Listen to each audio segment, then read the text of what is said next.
சுத்தி மலையில இருக்கு, சுத்தி ஆத்துல இருக்கு. தமிழ்நாட்டிலே மிகப்பெரிய ஆறு காவிரி ஆறு நம் மாவட்டத்தின் மேற்கு எல்லையில ஓடுது. தமிழ்நாட்டின் 4வது பெரிய ஆறு தென்பெண்ணை ஆறு நம் மாவட்டம் வடக்கு எல்லையில ஓடுது. இப்படி தமிழ்நாட்டில் எந்த மாவட்டத்திலையும் 2 பெரிய ஆறு ஓடுவது கிடையாது நம்ம மாவட்டத்தில். ஆனால் அந்த மாவட்டத்தில் அந்த ஆற்றில் உள்ள தண்ணிய நம்மளால் அனுபவிக்க முடியுதா? நம்ம குடிக்க முடியுதா? நம்ம விவசாயம் பண்ண முடியுதா? வெக்கக்கேடியா, வெக்கக்கேடு. யாரு? ஆட்சியாளர்கள். 78 ஆண்டுகளாக நமக்கு சுதந்திரம் கிடைத்து இன்னும் நம் மாவட்டத்தில் ஓடுகின்ற அந்த ஆற்றை நம்மால் பயன்படுத்த முடியவில்லை என்றால் இவ்வளவு காலமாக ஆண்டவர்கள் வெக்கப்படணையா, வெக்கப்படணும், வேதனையா, அவமானப்படணும். இவ்வளவு காலமா என்னையா பண்ணீங்க? என்னையா பண்றீங்க? என்ன எதுக்கியா நீங்க நிர்வாகம்? எதுக்கியா உங்களுக்கு ஆட்சி? தென்பெண்ணை காலையில போன ஈச்சம்பாடி அணையை போய் பார்த்தேன். ஈச்சம்பாடி அணையில இன்னைக்கு பார்த்தா தண்ணி அவ்வளோ ஓடுது. தென்பெண்ணையில் ஓடுது. எங்க போகுது தண்ணி? கடலுக்கு போகுது. நாங்க கடல்ல விட்டா விடுவோம், உங்களுக்கு நான் கொடுக்க மாட்டோம்னு சொல்றது யாரு? இந்த கேடுகட்ட திமுக ஆட்சி, முதலமைச்சர் ஸ்டாலின். முந்தா நாள் போன மேட்டூர் டேம பார்த்தேன் போன வாரம். அந்த மேட்டூர் அணை இந்த 4 மாதத்துல 7 முறை நிரம்பி இருக்கிறது. மேட்டூர் அணை நிரம்பி இந்த தண்ணி எங்க போகுது? கடலுக்கு போகுது. கடல்ல தண்ணி விட்டா விடுவோம், நான் தருமபுரி மக்களுக்கும் சேலம் மக்களுக்கும் நான் தண்ணியை கொடுக்குமான்னு சொல்றது யாரு? கேடுகட்ட திமுக ஆட்சி, முதலமைச்சர் ஸ்டாலின்.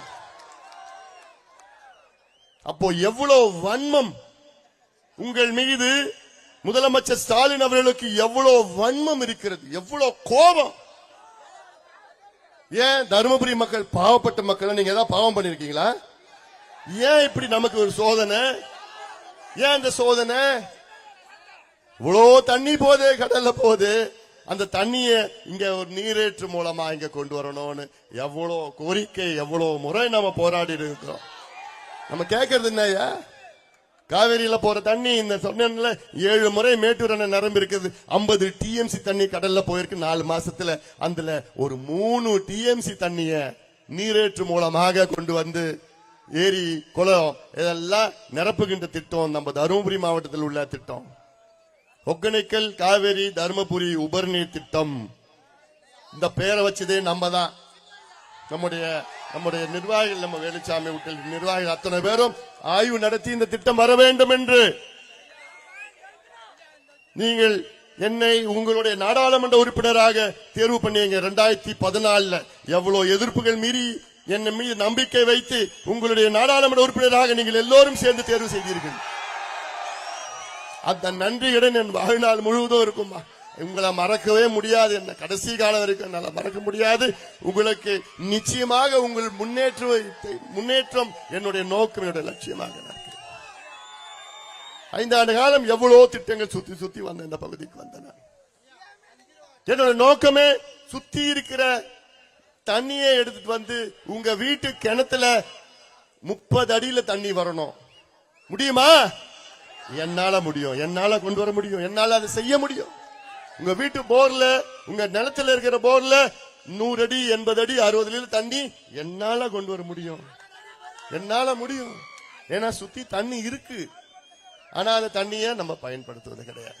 எவ்வளவு திட்டம் இந்த பகுதி, இந்த சுத்தி இருக்க தருமபுரியில. காலையில போய் பார்த்தேன், ஈச்சம்பாடி நீரேற்று திட்டம் 50 ஆண்டு கால கோரிக்கை. அது பக்கத்துல சேனேகால் திட்டம், அது 30 ஆண்டு கால கோரிக்கை. அது பக்கத்துல வள்ளி மதுரை அணைய அது உயர்த்துகின்ற திட்டம், அது எவ்வளவு காலமா கோரிக்கை. இன்னும் தள்ளி போனா அந்த பக்கம் சிட்லிங் அந்த பகுதியில் இருக்கு. அங்க சிட்லிங் ஒரு டேம் கட்டணும், அது இது இல்ல. பொதியன் பள்ளம் திட்டம், ஆனைமடு திட்டம், வாணியார் உபரிநீர் திட்டம், தொப்பையார் உபரிநீர் திட்டம், இந்த பக்கம் பஞ்சபள்ளி அணை திட்டம், அந்த பக்கம் எண்ணேகோல் புதூர் தும்பலி திட்டம், ஜெகநாதன் கோம்பை திட்டம். இப்படி எல்லாம் சுத்தி சுத்தி இந்த மாவட்டத்தில் உள்ள எத்தனை திட்டங்கள் இருக்கிறது. அது ஏன் இவ்வளவு காலமா செய்யல? ஏன் செய்ய மாட்டாங்க? ஏன்னா உங்களை திமுகவுக்கு உங்களுக்கு பிடிக்காது, திமுக பிடிக்காது. இப்படி இந்த பகுதி மக்கள், இந்த மாவட்டத்து மக்கள் வளர்ச்சி பெற வேண்டும், வளம் பெற வேண்டும். அதற்கு என்ன நடக்கணும்? இப்போ ஆட்சி மாற்றம் நடக்கணும். திமுக ஆட்சியை தூக்கி எறியுங்கள். நீங்க கடந்த தேர்தலே திமுகவுக்கு நீங்க ஓட்டு போடல, தெரியுது எனக்கு. கடந்த சட்டமன்ற தேர்தல், நாடாளுமன்ற பத்தி நான் பேசுறேன். நான் சட்டமன்ற தேர்தலில் இந்த தருமபுரி மாவட்டத்தில் 5 தொகுதியிலும் திமுக தோல்வி அடைந்தது. ஆனால் இந்த சட்டமன்ற தேர்தல், இந்த வருகின்ற 2026 சட்டமன்ற தேர்தலில் எனக்கு ஒரு ஆசை, நிறைவேற்றீங்களா? தருமபுரி மாவட்டத்தில் 5 தொகுதியிலும் திமுக டெபாசிட்டை இழக்கணும். முடியுமா? நம்ம முடியுமா? முடிச்சிட்டீங்க, அவ்வளவுதான். நீங்க முடிவு பண்ணா அவ்வளவுதான், அது யாராலும் தடுக்க முடியாது. 5 தொகுதியிலும் திமுக வருகின்ற சட்டமன்ற தேர்தலில் டெபாசிட் இழக்கணும். இவர்கள் ஆள்வதற்கு தகுதியற்றவர்கள். குடிக்கு பின்னாடி தெரியுமா? குடிக்கு இவர்கள் ஆள்வதற்கு தகுதியற்றவர்கள். காரணம், இவர்களுக்கு நிர்வாகம்னா என்னன்னு தெரியாது. ஸ்டாலின் அவர்களுக்கு நிர்வாகம்னா என்னன்னு தெரியாது, ஆட்சினா என்னன்னு தெரியாது, சமூக நீதினா என்னன்னு தெரியாது, விவசாயம்னா என்னன்னு தெரியாது, வேலை வாய்ப்புனா என்னன்னு தெரியாது, கல்வினா என்னன்னு தெரியாது, சுகாதாரம்னா என்னன்னு தெரியாது, சுற்றுச்சூழல்னா என்னன்னு தெரியாது, விவசாயம்னா என்னன்னு தெரியாது. எதுவுமே தெரியாது. ஆனா முதலமைச்சரா இருக்கிறார்.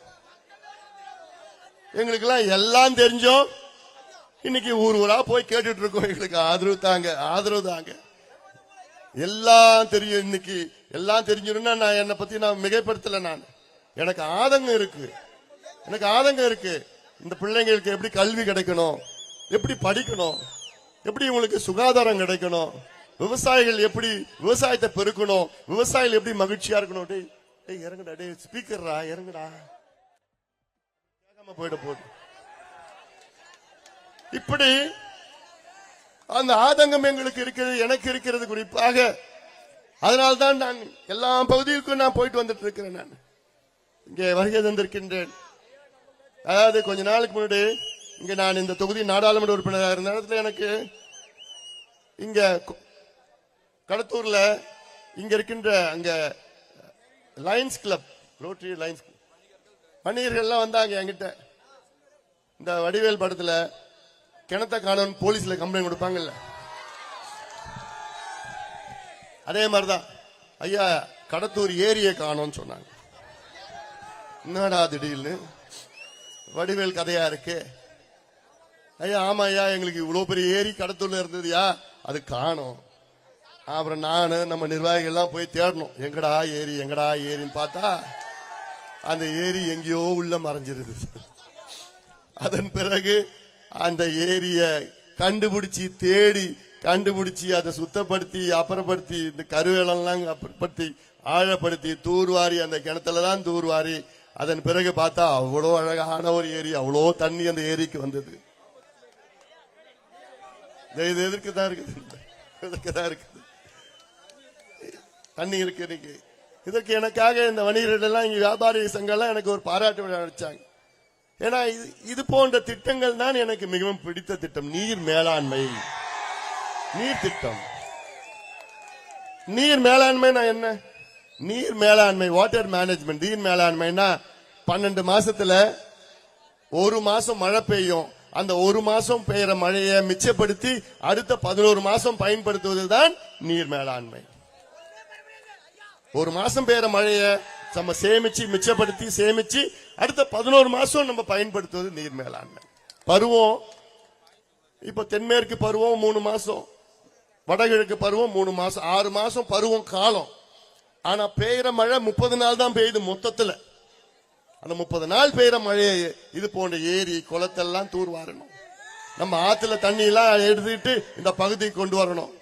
இப்ப நான் சொன்ன பொதியன் பள்ளம், வள்ளி மதுரை அணை திட்டம், ஆனைமடு திட்டம், இந்த திட்டம் எல்லாம் நிறைவேற்றினா நீங்க யாரும் எங்கேயும் போவாண்டாமா. உங்க பிள்ளைகள்லாம் திரும்பி இங்கேயே வருவான். எங்கெங்கயோ போய் வேலை செய்யறவன் இங்கேயே வந்து உங்க நிலத்துல இருப்பா, விவசாயம் பண்ணி படிக்க வச்சு கால் மேல கால் போட்டு நீங்க சுயமரியாதையுடன் வாழலாம். உங்களை சுயமரியாதையுடன் வாழ வைக்க வேண்டும். அதாயா எனக்கு வேண்டும், அதாயா எனக்கு கனவு, அதாயா எனக்கு வேணும். இதுதான் உண்மையான வளர்ச்சி. இதற்காகத்தான் நான் எவ்வளோ இந்த பகுதிக்கு திட்டங்கள், விவசாய திட்டங்கள், வேளாண் திட்டம், நீர் பாச திட்டங்களுக்கு மட்டுமில்ல, இந்த ரயில்வே திட்டம், மொரப்பூர் தர்மபுரி ரயில்வே திட்டம் தெரியும். அந்த திட்டத்தை தமிழ்நாட்டில் எத்தனையோ 38 மாவட்டம் இருக்கு. சென்னையும் ஒரு மாவட்டம் தான். சென்னையிலிருந்து இந்த மீதி இருக்கிற 37 மாவட்டத்திற்கு சென்னையிலிருந்து நேரடியாக ட்ரெயின்ல 35 மாவட்டத்துக்கு போலாம். 2 மாவட்டத்துக்கு மட்டும் நேரடியாக சென்னையிலிருந்து போக முடியாது. அதுல ஒன்னு கிருஷ்ணகிரி மாவட்டம், இன்னொன்னு தருமபுரி மாவட்டம். மற்ற எந்த மாவட்ட தலைநகரத்துக்கு வேணா போலாம். 2 மாவட்ட தலைநகருக்கு மட்டும் போக முடியாதுன்னா எதுக்கியா உங்களுக்கு ஆட்சி இவ்வளவு காலமா? அந்த பிரச்சனையை போக்க வேண்டும், அந்த குறையை தீர்க்க வேண்டும் என்றுதான் நான் இந்த தொகுதியின் எம்பியான நேரத்தில் 19 முறை அப்ப இருக்கின்ற அமைச்சர்களையும் அதிகாரிகளையும் தொந்தரவு பண்ணி, அன்பு தொல்லை பண்ணி, அழுத்தம் கொடுத்து தொந்தரவு பண்ண. அப்போ சதானந்த கவுடா அமைச்சரா இருந்தது, அப்புறம் மாத்தனார் சுரேஷ் பிரபு அமைச்சரா வந்தார், அப்புறம் பியூஷ் கோயல் வந்தாங்க. இதெல்லாம் போய் பாத்துக்கிட்டு பட்ஜெட்ல என்ன சொல்லிட்டாங்க, தமிழ்நாடு அரசு 50%, மத்திய அரசு 50%. அப்ப தமிழ்நாடு அரசு எங்களால கொடுக்க முடியாதுன்னு சொல்லிட்டாங்க. அதன் பிறகு மத்திய அரசு மொத்தம் பணத்தையும் கொடுக்கணும்னு சொல்லிட்டு 358 கோடி ரூபாய் ஒதுக்கீடு செய்து இங்கே தருமபுரியில அடிக்கல் நாட்டப்பட்ட திட்டம் அது மொரப்பூர் தருமபுரி ரயில்வே திட்டம். இந்நேரம் அந்த திட்டம் நிறைவேறி முடிஞ்சிருக்கணும். ஆனா இன்னும் அந்த திட்டமே இன்னும் சரியான முறையில் தொடங்கல. காரணம், தமிழ்நாடு அரசு, திமுக அரசு நிலத்தை அங்க சரியான முறையில், தருமபுரி டவுன் பக்கத்துல அந்த கொஞ்சம் பிட்டு கொஞ்சம் இருக்கு அங்க, அவ்வளவுதான். அது சரியா பண்ணல. திட்டம் நிறைவேறினா இன்னும் அங்க இருந்து சென்னையில இருந்து நிறைய, ஏன்னா அந்த திட்டம் சென்னையில இருந்து சொல்றேன்னா, அந்த திட்டம் நிறைவேறினா வணிகம் பெருகும், பொருளாதாரம் முன்னேறும், வேலை வாய்ப்பு பெருகும், தருமபுரி மாவட்டம் வளர்ச்சி அடையும். இதெல்லாம் வளர்ச்சி திட்டங்கள். சிப்காட், தருமபுரி சிப்காட் தொழில்பேட்டை, இது வரணும் எவ்வளவு காலமா கோரிக்கை. தொழில்பேட்டை வரணும். ஏன்னா இந்த மாவட்டத்தில் தொழிலே கிடையாது. ஆனா இதே ஸ்டாலின் அவர்கள், முதலமைச்சர் அவர்கள் என்ன சொல்றாரு தெரியுமா? எங்கள் ஆட்சியில், அவங்க ஆட்சி, திமுக ஆட்சி 4.5 ஆண்டு கால ஆட்சியில தமிழ்நாட்டில் 11,32,000 கோடி ரூபாய்க்கு தொழில் முதலீடு நடைபெற்று இருக்கிறது என்று ஸ்டாலின் அவர்கள் ஒரு புதிய பொய்யை சொல்லிட்டு இருக்கிறார். நான் கேட்கிறேன், முதலமைச்சர் ஸ்டாலின் அவர்களே, நீங்க சொல்றீங்க தமிழ்நாட்டில் 11,32,000 கோடிக்கு தொழில் முதலீடு நடந்திருக்கு. அதுல எத்தனை பைசா தொழில் முதலீடு தருமபுரி மாவட்டத்தில் நடந்திருக்கு? நான் ரூபாலாம் கேட்கல. 11,32,000 கோடியில எவ்வளவு முதலீடு தருமபுரி மாவட்டத்தில் நடைபெற்றிருக்கிறது என்று கேட்டா எவ்வளவு? 0 அப்போ இந்த மாவட்டத்தின் மக்கள் மீது எவ்வளவு வன்மம் ஸ்டாலின் அவர்களுக்கு, முதலமைச்சருக்கு. 11,32,000 கோடி தமிழ்நாடு முழு முதலீடா, தருமபுரியில் எவ்வளவு? 0.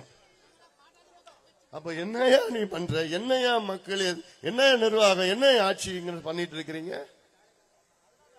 ஏன் இந்த மக்கள் மீது அவ்வளவு கோபம் உங்களுக்கு, அவ்வளவு வன்மம்? காவேரியில ஓடுற தண்ணியே நீங்க குடிக்கிறதுக்காக எவ்வளவு போராட்டம் பண்ணும். நம்ம மேடையில் இருக்கிற அத்துணை நிர்வாகிகளும் எத்தனை முறை சிறைக்கு சென்றார்கள். ஐயா தலைமையில் எவ்வளவு மனித சங்கிலியிலிருந்து, போராட்டிலிருந்து, அங்கிருந்து எவ்வளவு, அந்த எல்லையிலிருந்து இந்த எல்லையிலிருந்து மனித சங்கிலி, பட்டநாம போராட்டம், ஆர்ப்பாட்டம், என்னென்ன பண்ண. எதுக்கு? கடல்ல போற தண்ணி, வீணா போற தண்ணி நாங்க குடிக்கணும்னு, அதுக்காக, குடிக்கிறதுக்காக, தண்ணி குடிக்கிறதுக்காக. நம்ம மாவட்டத்தில் 2 ஆறு போகுது, அதுல ஒரு ஆத்து தண்ணி நாங்க குடிக்கணும். எவ்வளவு கொடுமை இது, எவ்வளவு கொடுமை இது.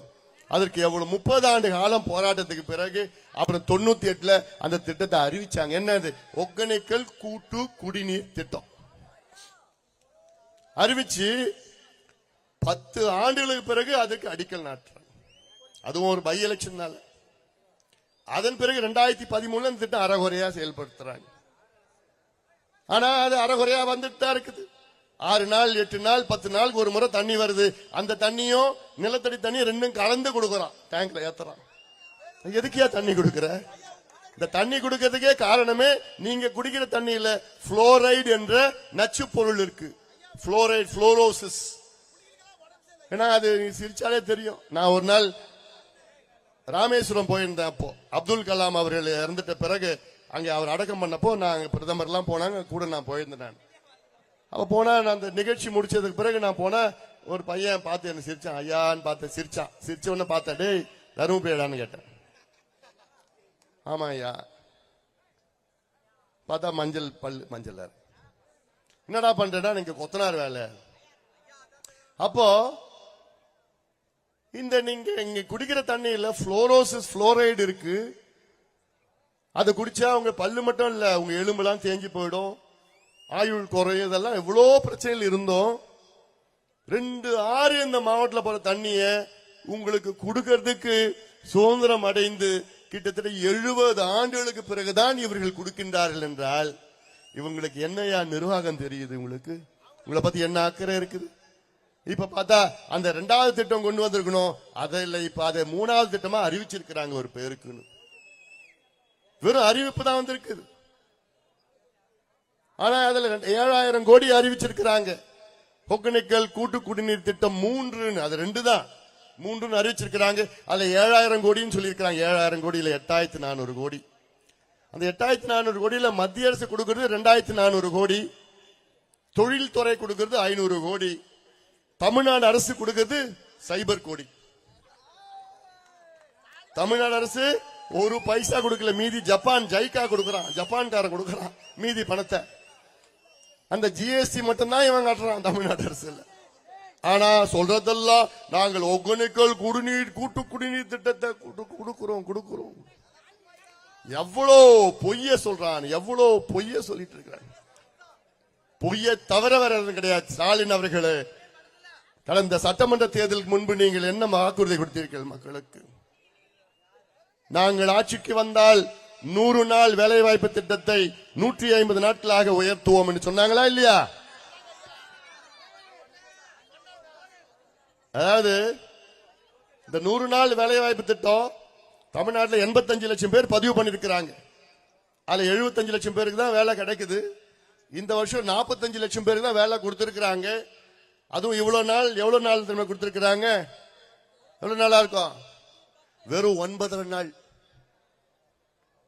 வெறும் 9 நாள் தான் தமிழ்நாட்டில் திமுக அரசு இந்த ஆண்டு அந்த 100 நாள் திட்டத்தை கொடுத்திருக்கிறாங்க. 9 நாள். ஆனா சொன்னது எவ்வளவு நாள்? 150 நாள் கொடுப்போம். எவ்வளவு பெரிய பொய்ய சொல்லியிருக்கின்ற ஸ்டாலின் அவர்களே. இருக்கு உங்களுக்கு, இந்த தேர்தலில் இருக்கு, உங்களுக்கு இருக்குது.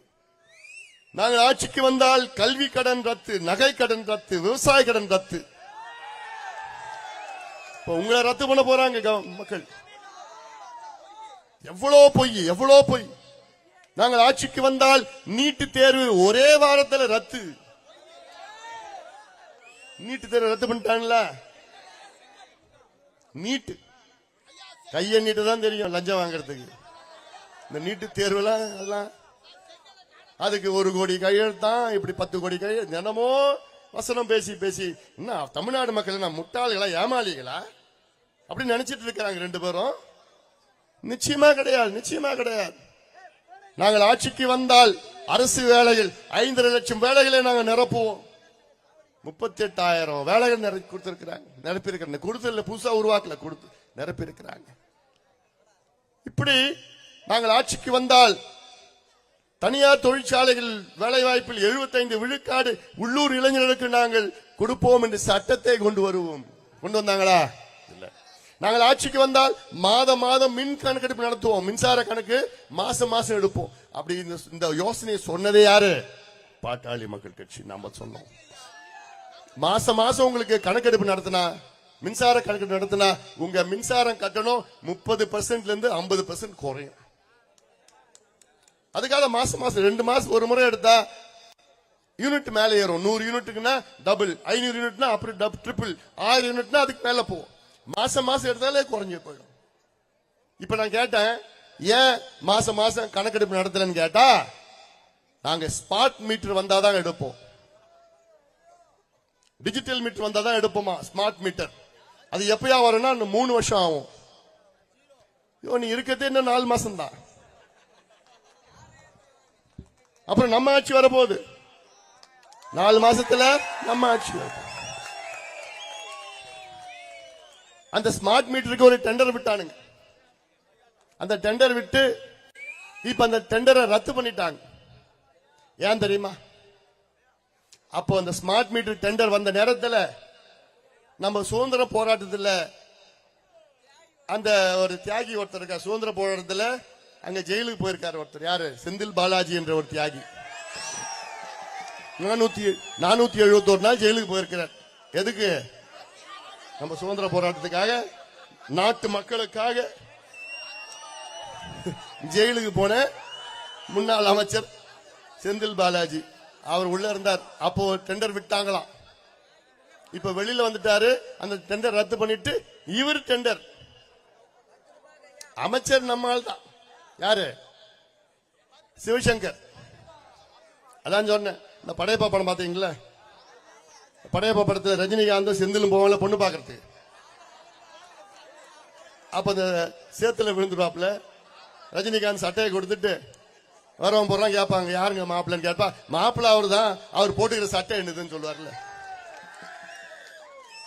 மாப்பிள்ள சிவசங்கர், அமைச்சர் சிவசங்கர் மாப்பிள்ள. ஆனா அவர் போட்டுக்கிற சட்டை யாரு? செந்தில் பாலாஜி.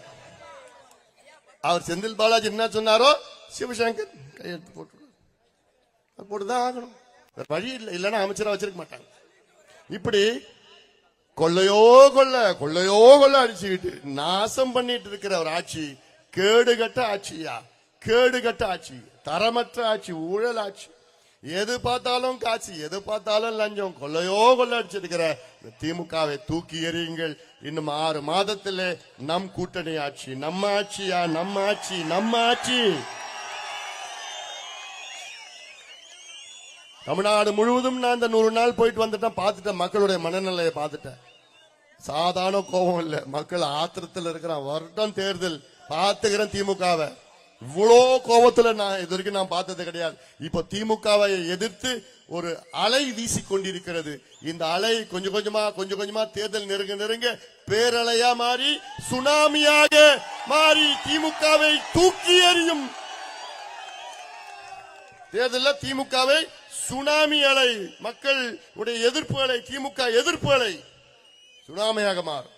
அது உறுதியா மாறப்போகுது. அதான் சொல்லிருக்கேன். நம்ம ஆட்சி வரட்டும். 6 மாதத்துல இந்த திட்டம் தான் நான் சொன்னேன்ல. புதியன் பள்ளம் திட்டம், ஆனைமடுவு திட்டம், சீனேகால் திட்டம், ஈச்சம்பாடி அந்த நீரேற்று திட்டம், வள்ளிமதுரை அணை திட்டம், அப்புறம் தொப்பையார் உபரிநீர் திட்டம், வாணியார் உபரிநீர் திட்டம், அப்புறம் இந்த எண்ணெய்கோல் புது தும்பலடி திட்டம், பஞ்சப்பள்ளி அணை திட்டம். எல்லாத்துக்கும் மேல என்ன திட்டம்? ஒகேனக்கல், காவேரி, தர்மபுரி திட்டத்தை நாம் நிறைவேற்றுவோம்.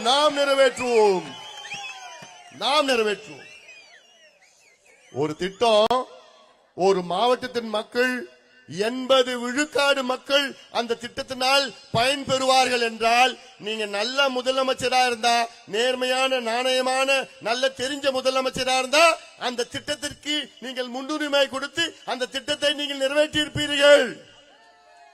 ஆனா எதுவும் தெரியாத முதலமைச்சரா இருந்தா உங்களை ஏமாத்துவாங்க.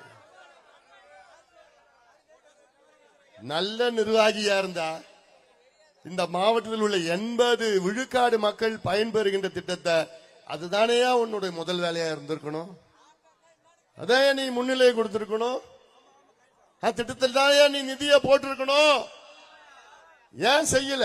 எவ்வளோ போராட்டம் பண்ணோம். 3 நாள் நடைபயணம் நான் பண்ணேன். தெரியல உங்களுக்கு? எவ்வளவு ஊரா வந்தேன். 3 நாள் நடைபயணம். எதுக்கு? காவிரி தண்ணிய எங்க வீட்டு, எங்க ஊர்ல ஆத்துல, குளத்துல, குட்டையில, ஏரியில நிரப்புங்க. வீணா போற தண்ணி நிரப்புங்க. 3 நாள் நடைபயணம். 10 லட்சம் கையெழுத்து இயக்கம் உங்க ஊருக்கு வந்தனா இல்லையா? நானு எவ்வளவு பெரிய ஒரு போராட்டம் பண்ணேன். நான் தருமபுரியில் 50,000 விவசாயிகள் வைத்து 1/2 நாள் கடையெடுப்பு போராட்டம். எல்லா கட்சியும் கலந்துக்கிட்டாங்க. அதுல கையெழுத்துல கட்சி எல்லாம் பார்க்கல, ஜாதி பார்க்கல. எங்களுக்கு தண்ணி வேணும் ஐயா, எங்களுக்கு தண்ணி வேணும் ஐயா. நேத்து கூட நான் பேசினேன், பெண்ணாயிரத்துல நான் பேசினேன். இப்போ ஒரு ஊர்ல ஒரு ஏரி இருக்கு. அந்த ஏரியில மதகு இருக்கு. அந்த மதகுக்கு வெளியில பக்கத்திலேயே உங்க நிலம் இருக்கு. ஆனா அந்த ஏரி தண்ணி உங்க நிலத்துக்கு தண்ணி வரல. உங்க நிலத்தை தாண்டி இன்னும் கடைசியில் இருக்கிற ஒரு நிலத்துக்கு தண்ணி போகுதுன்னா நீ சும்மா இருப்பியா? கோவம் வரும்ல உனக்கு? சத்தம் போடுவே இல்ல, சண்டை போடுவே இல்ல. அந்த ஊர் பஞ்சாயத்து தலைவர் போய் எப்படியா நீ எனக்கு தான் முன்னுரிமை, மதகு பக்கத்துல என் நிலம் இருக்கு, என் நிலத்துக்கு தண்ணி வந்து பிறகுதான் நீ மத்த நிலத்துக்கு தண்ணி எடுத்துட்டு போகணும், நீ சண்டை போடுவியா இல்லையா? இன்னைக்கு ஏன் அமைதியா இருக்கிற? ஏன் அமைதியா இருக்கிற? காவிரி தண்ணி உங்க மாவட்டத்து வழியா தான் முதல் தமிழ்நாடுக்கு வருது. உங்களுக்கு தான் முன்னுரிமை, உங்களுக்கு தான் இந்த தண்ணி முதல்ல வரணும். அதன் பிறகுதான் இந்த தண்ணி அதுக்கு பிறகு மத்த மாவட்டத்துக்கு எல்லாம் போகணும். எதுக்கு அமைதியா இருக்கிறீங்க? போராடினாதான் கிடைக்கும். சண்டை போடணும். பஞ்சாயத்து தலைவரோட சண்டை போடுறீங்க, இன்னைக்கு முதலமைச்சர் கூட சண்டை போடுங்க. நான் இருக்கிறேன் உங்க கூட, நான் துணையா இருக்கிறேன். வாங்க, தெருவுக்கு வாங்க, வீதிக்கு வாங்க, சண்டை போடுங்க, அழுத்தம் கொடுங்க, போராட்டம் பண்ணுங்க.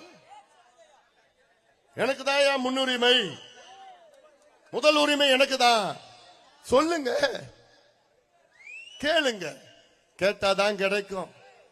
அதனால்தான் இந்த திட்டம் வேணும் வேணும் வேணும்னு எவ்வளவு அழுத்தம் கொடுத்துட்டு வரோம். இன்னொன்னு, உச்சநீதிமன்றம் ஒரு முக்கியமான ஒரு தீர்ப்பு. உச்சநீதிமன்றம்னா சுப்ரீம் கோர்ட் ஆஃப் இந்தியா, இதுதான் முதன்மை நீதிமன்றம். இதுக்கு மேல எந்த நீதிமன்றம் கிடையாது இந்தியாவில். அப்படிப்பட்ட உச்ச நீதிமன்றம் ஒரு தீர்ப்பை வழங்கி இருக்கிறது. அந்த தீர்ப்பு வழங்கி 1316 நாள் ஆகுது. 1316 நாட்கள். என்ன தீர்ப்பு தெரியுமா? உங்கள் தலையெழுத்தை மாற்றுகின்ற தீர்ப்பு அது. உங்களுக்கு கல்வி கொடுக்கின்ற தீர்ப்பு, உங்களுக்கு வேலை கொடுக்கின்ற தீர்ப்பு, உங்களை சுயமரியாதையுடன் வாழ வைக்கின்ற தீர்ப்பை உச்சநீதிமன்றம் வழங்கி 1316 நாட்கள். என்ன தீர்ப்பு தெரியுமா? தமிழ்நாட்டில் வன்னியர்களுக்கு உள் ஒதுக்கீடு, தனி ஒதுக்கீடு வழங்க எந்த தடையும் கிடையாது. தாராளமா நீங்கள் வழங்கலாம். தரவுகளை சேகரித்து நியாயப்படுத்தி வழங்குங்கள். எவ்வளவு பெரிய ஒரு தீர்ப்பு, எவ்வளவு பெரிய தீர்ப்பு. ஆனால்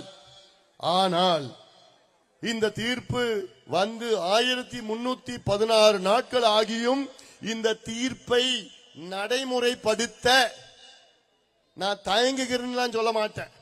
மறுக்கின்ற முதலமைச்சர் ஸ்டாலின் அவர்களே, இந்த சமுதாயம் உங்களை மன்னிக்கவே மன்னிக்காது. இந்த சமுதாயத்தின் துரோகி நீங்கள், இந்த சமுதாயத்தின் விரோதி நீங்கள். இந்த பிள்ளைகளுக்கு படிப்பு வேலை கொடுக்கணும்னு உச்சநீதிமன்றம் ஒரு தீர்ப்பு வழங்குகிறது. அந்த தீர்ப்பை நடைமுறைப்படுத்த துப்பில்லாத ஒரு அரசு தேவையா?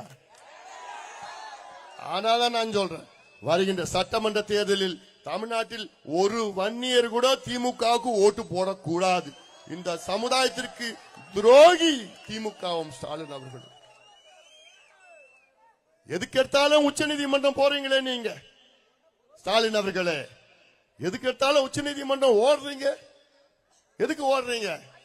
கிட்னி திருட்டுக்காக. ஒரு படத்துல சொல்லுவான், வடிவேலாம் யாரும் தெரியல, சட்னி கிடையாது, கிட்னி.